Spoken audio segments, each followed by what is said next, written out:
Becoming a software developer can be confusing, especially when you're not sure if you're ready to start applying for jobs. In this video, we'll cover the top signs that indicate you're not ready to get out there and start doing the work. If you're showing any of these signs, it might be a signal that you need to go back to the drawing board and work on these things.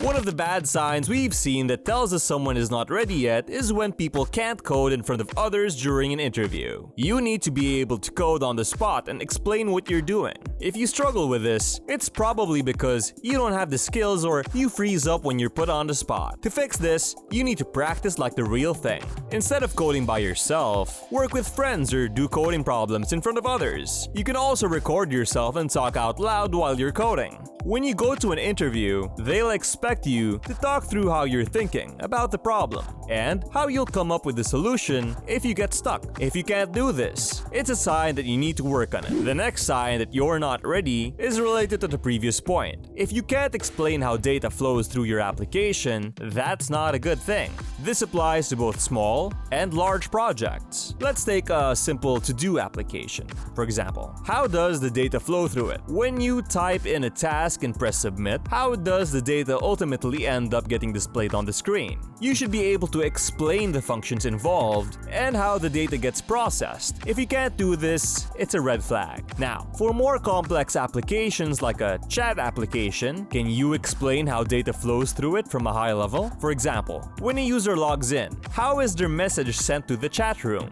You should be able to explain the process clearly, like how the message is attached to an HTTP post request, stored in a database, and broadcasted to other users. If you struggle with this, write out an explanation and practice explaining it to someone who has experience in software development. Being able to explain how data flows through both simple and complex applications is crucial. One concern that can hold you back is the lack of substantial portfolio projects to showcase. When it comes to hiring software developers, employers want to see what you can do, rather than what you know in theory. However, many candidates have only built basic projects, such as to-do applications without complex logic or working parts. It's not enough to impress potential employers, as real-life applications are much more complex. Therefore, it's important to challenge yourself and create more complicated projects to build a solid track record. Another red flag for us is the inability to debug applications. Debugging is a critical skill that involves tracing and fixing issues in your code. As a developer, you'll constantly encounter problems, and it's essential to know how to address them using the appropriate debugging tools for your programming language. While print statements and console.log are common debugging techniques, there are more efficient tools and techniques that you should be familiar with. The best way to improve your debugging skills is by creating challenging applications, encountering problems, and using debugging tools and techniques to fix them quickly. Lastly, not practicing coding challenges or problems regularly is a concern. Websites like Elite Code, Careerhak, and Code Wars offer coding challenges that most interviews involve. If you haven't done any recently, you'll likely be rusty and unprepared for interviews. Therefore, regularly practicing coding challenges is crucial for honing your skills and being interview ready. To ace coding challenges, you have to get comfortable with them. You should be able to do them under pressure, like if you only have an hour to solve it or someone is watching you. You have to practice and get used to the wording of the problem,